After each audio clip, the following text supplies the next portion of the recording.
Hello mga kabibig! Welcome back sa ating bagong YouTube channel. Ito ang pinakamaingay nga YouTuber sa balat ng YouTube. Ako si kabibig, maglebak-lebak na tao with evidence. Kumusta mga kabibig? Early in the morning, pero nashock ako sa mga pictures at videos na kumakalat ngayon. Naku, ano bang nangyari kay Franz Castro? May masamang nangyari ba sa kanya? Tila marami ang nashock sa transformation ni Madam Franz Castro. May shinare kasi si Direk Daryl Yap. I don't know kung ano ang iyong tingin dito, pero parang hindi ko alam kung ito ang sabi ni Direk Daryl Yap, Franz Castro, hiram sa Diyos. At ito yung photo ni Franz Castro. O diba? Hiram sa Diyos daw. Anong ibig sabihin dito? May nangyari ba kay Franz Castro kabibig? Kung bakit ganito ang komento ni Daryl Yap? At saan ito nakuha ni Daryl Yap? Yung ibang mga netizen, iba't ibang mga komento. Naku, nakakatakot naman yung picture na ito. Pasensya na kabibig. Pero nakakatakot ang picture na ito. Itigtin niyo. Grabe naman makadiin kung may tinatagong galit sa sarili. Sorry pa, pasensya na kabibig, pero parang hindi ko, parang ano tawag dito, nakakatawa, nakakatakot ang picture na ito. May nangyari nga ba kay Franz Castro? Meron namang, ito pala ang totoong nangyari kabibig. Nagmo-modeling pala itong si Franz Castro. Wow! Model si Franz Castro. Di ba dapat kongresista siya? Representative siya?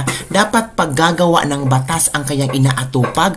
Hindi pagiging, ang tawag dito, hindi pagiging model? Nako, iba na ngayon ang mga tawag dito, ang pagpili kung paano maging model. So, kailangan talaga kongresista na ang maging model. So, ito kabibig ha, meron ako nakitang video mga kabibig pa, na kung saan, nako, bahala na kayo ha kung ano ang iyong makikita dito. Ito kabibig bahala na kayo dyan mga kabibig. Nakita ko lang yan ng mga video ni Franz na pinag-uusapan ngayon. Ito yung pinag-uusapan na video. At ito ang mga komento ng ating mga netizen. Kawawa naman yung makeup artist na hihirapan. Nagpapaganda lang pala. Kala ko nasa St. Peter na. Lagabi. May ikakaganda pa ba yan? Nag-aaksaya lang oras ang pintor yan. Bakit di pa tumakulong? Convicted na sa kongreso pa. Paano may batas pa? Pansamantalang si Kibuloy, suspect pa, fugitive na. Yan natin kabibig ha.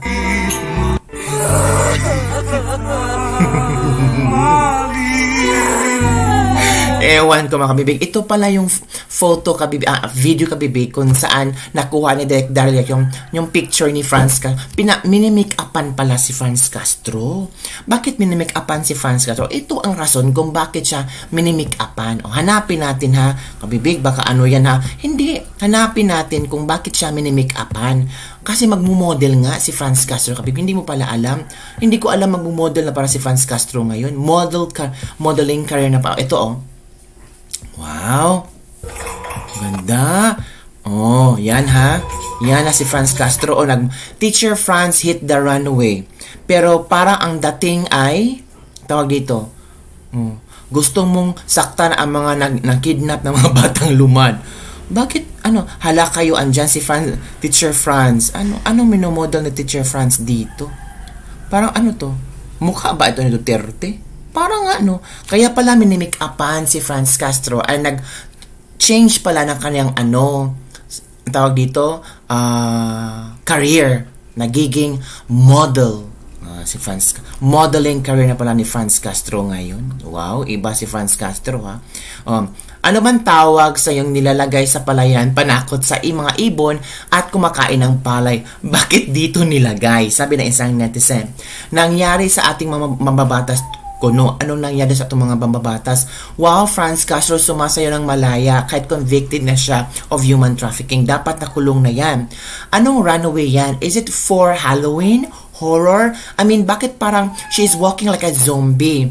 Enjoy lang mare kay VP na magtago ka na. Bakit napunta siya dyan?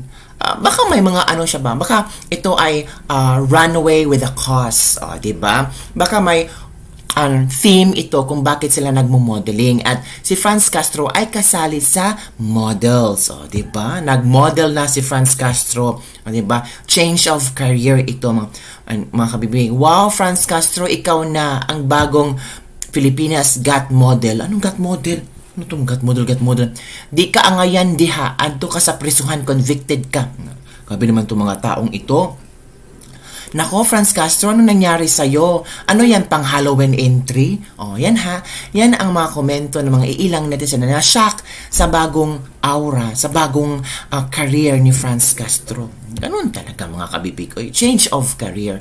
Kung parang pagod ka na sa mga ginagawa mo sa buhay, pwede ka namang mag-change career, di ba?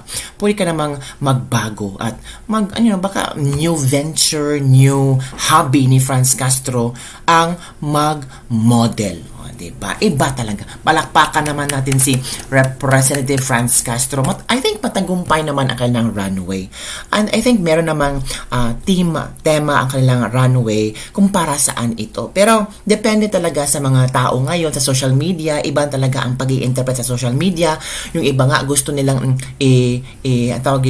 i-promote yung kanilang adhikain, pero pag absorb ng mga tao is on the negative side. So, depende na sa tao talaga, di ba?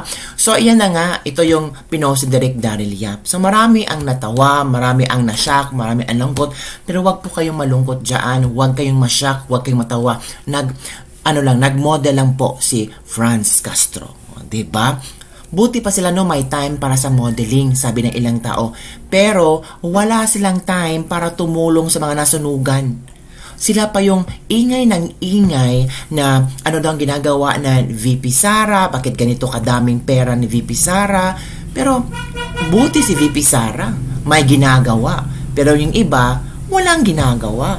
Puro pa-modeling lang. So ito kabibigay, i-share ko sa inyo itong banat ni Mr. Real Talker tungkol kay VP Sara Duterte. Ito yung opisina na tinapyasan nyo at tatapyasan nyo ng budget. Ang opisinang siya ang nangunguna pag may sakuna at kailangan ng tulong ng mga Pilipino. Basahin natin mga lods. Look, the Office of the Vice President on Thursday, September 12, 2024, reports that it has extended aid to nearly 700 families affected by Wednesday's fire in Barangay Zapote, Number 3, Bacoor City, Cavite. Imagine niyo mga lords, ang OVP talaga ang nauunang magresponde. Pansinin niyo mga lords. Pero yung iba nag-modeling pa. Ang OVP talaga ang talagang to the rescue agad pag may mga sakuna. Kasi naman yung ibang mga agencies ng gobyerno, diba, ang dami pa kasing mga cheche-bureche niyan eh.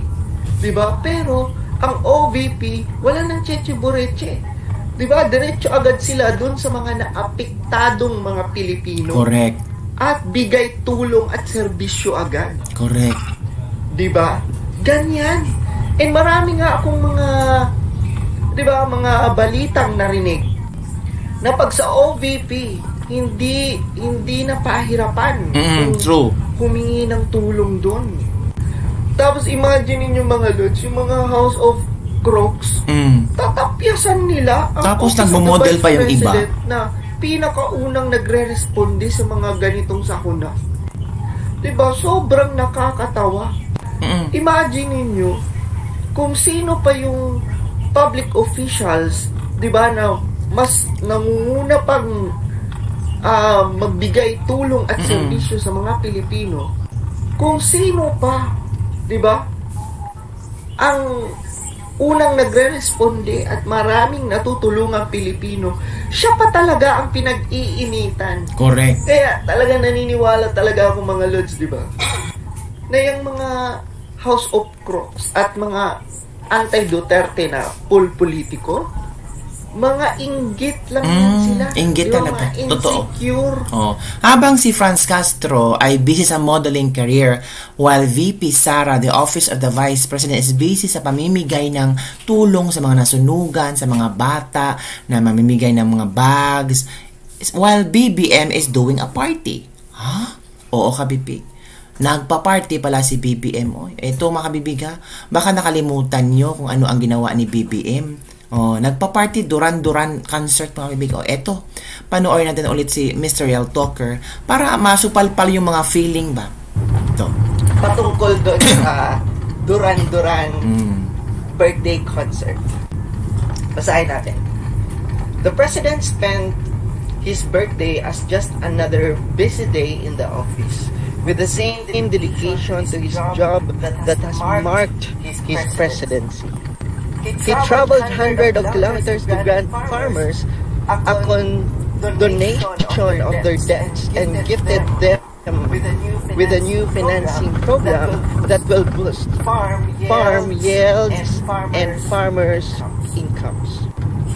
He ordered the payment of the bills incurred that day by qualified patients in third-level DOH hospitals. Grabe. Parang nangwenta. He opened the gates of Malacanang where food booths awaited people from all walks of life who came from near and far to greet him a happy birthday. The president celebrated his birthday with his signature compassion for the needy and the sick, and his deep appreciation for the farmers who feed the nation.